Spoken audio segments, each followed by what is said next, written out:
So, good afternoon, everybody. My name is Paul van der Wielen. I work at KWR, which is the research institute of the Dutch drinking water companies.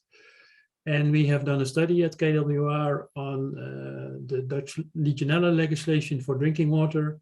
And one of the points that we looked into is whether we should switch from Legionella species in our legislation to Legionella pneumophila. And I would like to share these findings with you today. I did this study together with my colleague, Frank Oosterholt, who also works at KWR. So first, maybe some history on the Legionella legislation in the Netherlands. So the first legislation on Legionella was on drinking water, and that was installed in 2001. Actually, after quite a large outbreak in 1999, where more than 200 people got sick at a flower exhibition in the Netherlands, and more than 30 people died of the Legionella infection they got there. So it started with drinking water, but then in 2007 there was also legislation installed for cooling towers, again after an outbreak, which was in 2006. And finally, probably next year, there will also be legislation for Legionella wastewater. And again, this is after we had outbreaks relating to wastewater treatment plants in 2016 and 2017. So you can see that if we want legislation in the Netherlands, you really need an outbreak for it. Another thing that is currently happening is that the European Union has posed a new EU drinking water directive for its member states. And one of the new things in this EU directive for drinking water is that also Legionella is included now for the first time. And although we already had legislation on Legionella on drinking water in the Netherlands before this new EU directive, the government thought that it would be a nice idea to see whether our legislation is still in line with the science on Legionella, because it was installed in 2001, and of course since then a lot of new findings in the Legionella has been obtained from the science, and it can very well be that what we have written down in 2001 is not completely compliant anymore with the scientific insights we have at the moment. So that study was done by KWR together with the company Berenschot, and it resulted in a report, which you can see on the right side, that we sent to the government in June 2021. And that report did not only focus on whether we should focus on Legionella versus Legionella pneumophila, but it also focused on several other points in our Legionella legislation. But for today, I only want to tell you what we have observed for monitoring Legionella versus Legionella pneumophila when we dived into the scientific literature. And if you talk to people, the main reasons they say why we need also Legionella species in legislation is first that also Legionella non-pneumophila species can be pathogenic. So if you don't focus on those organisms, you might miss them and more people might get sick. And the second point that is often mentioned is Legionella non-pneumophila might not be so virulent as Legionella pneumophila, but it is a very good indicator organism for Legionella pneumophila. So we know if we find non-pneumophila, there is something wrong. But for both of these aspects, it is really the question whether that science really confirms it, or whether this is more kind of gut feeling than that it is really true. And the last point is that there might be, on the other hand, also be situations where Legionella non-pneumophila could mask detection of Legionella pneumophila. So in that case, you think you find Legionella non-pneumophila, you think it's not really a big concern because Legionella pneumophila is not there, but maybe Legionella pneumophila is present as well, but is not observed because it's overgrown with the other Legionella species. So we dived in those three topics, and to start with, the first topic is the health risk part. So if we look into the patients which has gotten Legionella in the Netherlands, then there was a study from 2015 to 2019 where all Legionella species that could be isolated from patients were typed to species level. And what was observed in that study is that in total we got a Legionella isolate from 440 patients, which is not the total amount of patients we had in this period. It's much lower, but from a lot of patients it was not possible to get an isolate. So we could not type those patients back to what kind of species. But for the 440 patients that gave a Legionella isolate, it was observed that 414 of them belonged to Legionella pneumophila, 20 belonged to Legionella longbeachii, 2 to Legionella bosemani, 2 to Legionella anisha, and 2 isolates belong to other Legionella species. So you can see that Legionella pneumophila really dominates the Legionella species in patients. Which was also expected because it's a little bit biased, because most of the patients are detected by the urine antigen test in the Netherlands, which only can detect Legionella pneumophila serogroup 1. On the other hand, there is the drinking water. So there's also been quite some monitoring in our drinking water, and there it's opposite. So in drinking water samples, around 83 to 97% of the Legionella detected is Legionella non-pneumophila. And in one of those studies, they also tried to pinpoint it to species. And they saw that in 30%, the Legionella species present was Legionella anisha. In 17%, it was Legionella pneumophila, and in 10%, the other 10% belonged to other Legionella non-pneumophila species. But you can see that in drinking water in the Netherlands, Legionella anisha is a really dominant Legionella species. And it is just the question whether this Legionella anisha species is such a problem. So that's why we focus specifically in the database of the patients on Legionella anisha. And we saw that in a period from 2008 to 2019, there were only 3 reported cases with Legionella anisha. So only 3 patients were hospitalized from Legionella anisha in that period. And 2 of those patients had another underlying disease, and the other patient was immunocompromised. And on the other hand, 2 of the 3 patients did not obtain the infection in the normal environment, but they really got the infection in the hospital itself. And that also a Legionella anisha infection can be serious, was seen that, because one of the patients died of Legionella anisha. But you can see that the number of people infected are really, really low in the Netherlands. So that's made the question whether these low numbers of Legionella non-pneumophila or Legionella anisha cases are so important that we should have legislation for that. We also try to compare Legionella with other opportunistic pathogens that have been found in our drinking water in the Netherlands, and that is Pseudomonas aeruginosa, Aspergillus fumigatus, and some non-tuberculous mycobacterial species. And because for those organisms, there isn't any legislation in the Netherlands. So we were just wondering how this Legionella non-pneumophila relates to those. The problem, however, is that these 3 other organisms are non-notifiable diseases. So we do not exactly know how many people get sick from these organisms or are hospitalized because of these other organisms. But some studies have calculated the number of cases on a list of assumptions. And those data were used in this study together with also the total estimated cases for Legionella. So that is not the number of Legionella patients that has been reported, but it is really what was estimated based on other data, because we still think that the number of reported cases is an underestimation of the total number of people getting Legionella. So for Legionella, there is a number of estimated cases for all Legionella.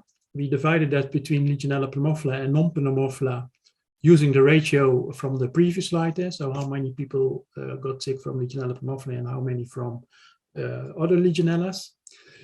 For the cases of non-tuberculosis Mycobacterium pseudomonas, Aspergillus fumigatus. We used publications. For Pseudomonas aeruginosa, there was not a publication where they showed the number of estimated cases, but there was a study found where they showed the number of clinical isolates in the Netherlands in 2018. And for this, we assume that only 10% of these isolates come from patients that got really sick from Pseudomonas aeruginosa, which we think is a kind of a conservative number. And if you calculate then the number of cases that's shown in the figure, then you can see that Pseudomonas aeruginosa and Aspergillus fumigatus are comparable to Legionella pneumophila, the number of cases, hospitalized cases per year. The non-tuberculous Mycobacteria are somewhat 50% of them. But you can see that the number of estimated hospital cases for Legionella non-pneumophila is really much, much lower than the other ones. So it seems to be very unlogical to have legislation for Legionella non-pneumophila while there is no legislation for other organisms that are present in our drinking water and that showed much higher number of hospitalized cases per year. So the other point we addressed in the study was whether Legionella non-pneumophila is a good indicator organism for Legionella pneumophila. In the literature, there are criteria defined for a good indicator organism, and these are as follows. A good indicator organism should be present when the pathogen is present. A good indicator organism should be present in higher numbers than the pathogen. The ecology of the indicator organism should be the same as the pathogen. And an indicator organism should be equally or more resistant to this infection than the pathogen. And finally, the growth of the indicator organism on a selective agar medium should be independent of growth of other microorganisms on the medium. And we looked whether Legionella non-pneumophila complies with these different criteria or not. So 3 of these criteria relates to when the indicator organism should be present when the pathogen is present, or it should be present in higher numbers than the pathogen, and also its growth should be independent from other organisms. Well, we have found studies that showed samples positive for Legionella pneumophila, but negative for Legionella species. Meaning that in those cases, the indicator organism is not present when the pathogen is present. Other studies, and that are many of them, showed that only Legionella pneumophila was detected if you use ISO 11731 method, which is the normal agar medium method. And that Legionella non-pneumophila in those cases were not observed. And that can only be the case if Legionella non-pneumophila numbers are much lower than Legionella pneumophila numbers. So in those cases, Legionella non-pneumophila is present in much lower numbers than Legionella pneumophila. And these studies also showed that Legionella non-pneumophila and Legionella pneumophila both grow on the same media. So the growth of Legionella non-pneumophila is not independent from other organisms. Actually, it is not independent from the pathogen that it is an indicator for. So the conclusion from this part is that Legionella non-pneumophila does not comply to these three criteria mentioned here. So the 4th criterion that we investigated was whether the ecology of the indicator organism is the same as the pathogen. The problem here was that for many Legionella non-pneumophila species, there is not much known about the ecology. So the ecology of Legionella pneumophila has been studied very well, but for the other Legionella species, this is still absent from the scientific literature. The few studies that we saw related to Legionella anissa, and there it was seen that Legionella anissa, for instance, was not observed in vacuoles of host protozoans, whereas Legionella pneumophila is always present in these vacuoles and also in high numbers. And that means that although Legionella anissa can also multiply in these host protozoans, they apparently do that in a different manner than Legionella pneumophila. Another study determined the competition between Legionella pneumophila and Legionella anissa in a biofilm system. And there it was observed that if temperatures are below 30 degrees, only Legionella anissa could grow in the biofilm, and not Legionella pneumophila. And above 38 degrees, it was the other way around. So it seems to be that the ecology of these two organisms differ with the temperature that is present in these water systems. And this has also been confirmed with field studies, where it has been seen that normally somewhere between 20 and 27 degrees, you most often only find Legionella anissa, whereas if temperatures are more going into the range of 40 degrees, you don't see any Legionella anissa anymore, but you still see Legionella pneumophila. So also here our conclusion is that the non-pneumophila does not comply to this criterion. So, and then the last point was about the resistance to disinfection. We observed different studies that have shown results on different types of treatment on Legionella pneumophila and some Legionella non-pneumophila species. And for most of these studies, it was observed that the inactivation of Legionella pneumophila was the same as the inactivation for the other Legionella species, or the inactivation was even higher. There were, however, 3 studies that showed that thermal disinfection resulted in a higher inactivation of Legionella non-pneumophila than Legionella pneumophila. So in those studies, Legionella non-pneumophila did not comply to this criterion, but the other studies, it did comply. So our conclusion here is that it complies partly to this 5th criterion for a good indicator organism. So that means that overall we conclude from our research that Legionella non-pneumophila does not comply with 4 out of the 5 criteria for a reliable indicator organism, and it only partly complies with the 5th criterion. So we concluded in the end that Legionella non-pneumophila cannot be used as a reliable indicator organism for Legionella pneumophila in water samples. And then there is the last part of our study that was about whether Legionella non-pneumophila masks the detection of Legionella pneumophila. So what we looked into in this case is whether we could find examples in the literature where Legionella pneumophila and other cultivar Legionella species were present in the same sample, because that already indicates that it might sometimes be the case that Legionella non-pneumophila overgrows Legionella pneumophila. But we also look for examples where Legionella pneumophila is really outnumbered by other Legionella species. And what we saw is that there are several studies that showed co-occurrence of Legionella pneumophila and Legionella non-pneumophila in the same sample when the ISO method was used. So that already shows that there might be a problem here. We found one study that really looked into whether Legionella non-pneumophila detected by the ISO method were also present when Legionella pneumophila was detected by selective agar medium. And those cases were not observed, so that might demonstrate that it is not masking the presence of Legionella pneumophila.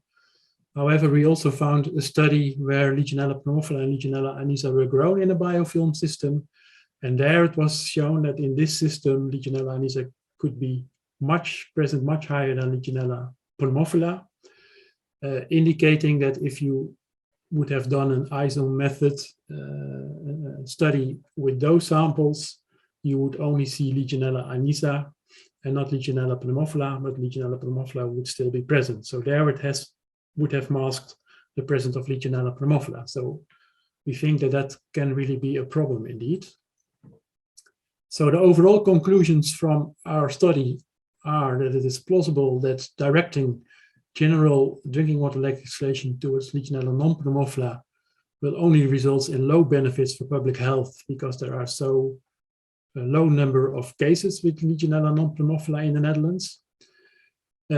Also, aiming drinking water legislations to Legionella non-pneumophila is not in line with the absence of drinking water legislations for other opportunistic pathogens that seems to have a much higher health risk. We also concluded that Legionella non-pneumophila is not a reliable indicator organism for Legionella pneumophila, and that Legionella non-pneumophila can mask detection of Legionella pneumophila.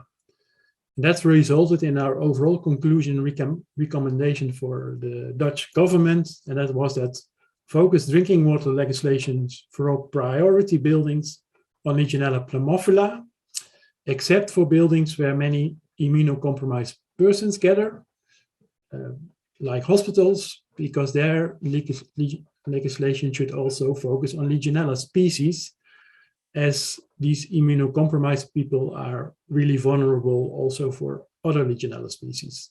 So we believe that by having those legislation, we can really think that we can provide safe drinking water for the different people in the Netherlands. So what has happened since we gave this recommendation to the government? So in November 2021, the minister sent a letter to our parliaments where he said that he had a positive attitude towards this recommendation, that he will initiate investigation whether it is possible to change the legislation in this matter. The only requirement foreseen, and that was also mentioned in our report, is that if you're going to change legislation, you should have a method really specific for Legionella pneumophila only. And currently the RIVM, which is our National Health Institute, is commissioned to conduct a literature survey on this topic, so whether or not such methods are available and how reliable they are. And then in May 2022, another letter was sent to the Parliament stating that in the beginning of 2023, the procedure will be started to alter the drinking water decree and the decree on Legionella prevention in drinking water in relation to this matter. By then, the RIVM study is also available, and the expectation is that altered legislation will be operational in 2024. So we still have to wait a couple of years, but we believe that, yes, these things will start to change in the Netherlands soon. So that was my presentation, and I thank you for your attention.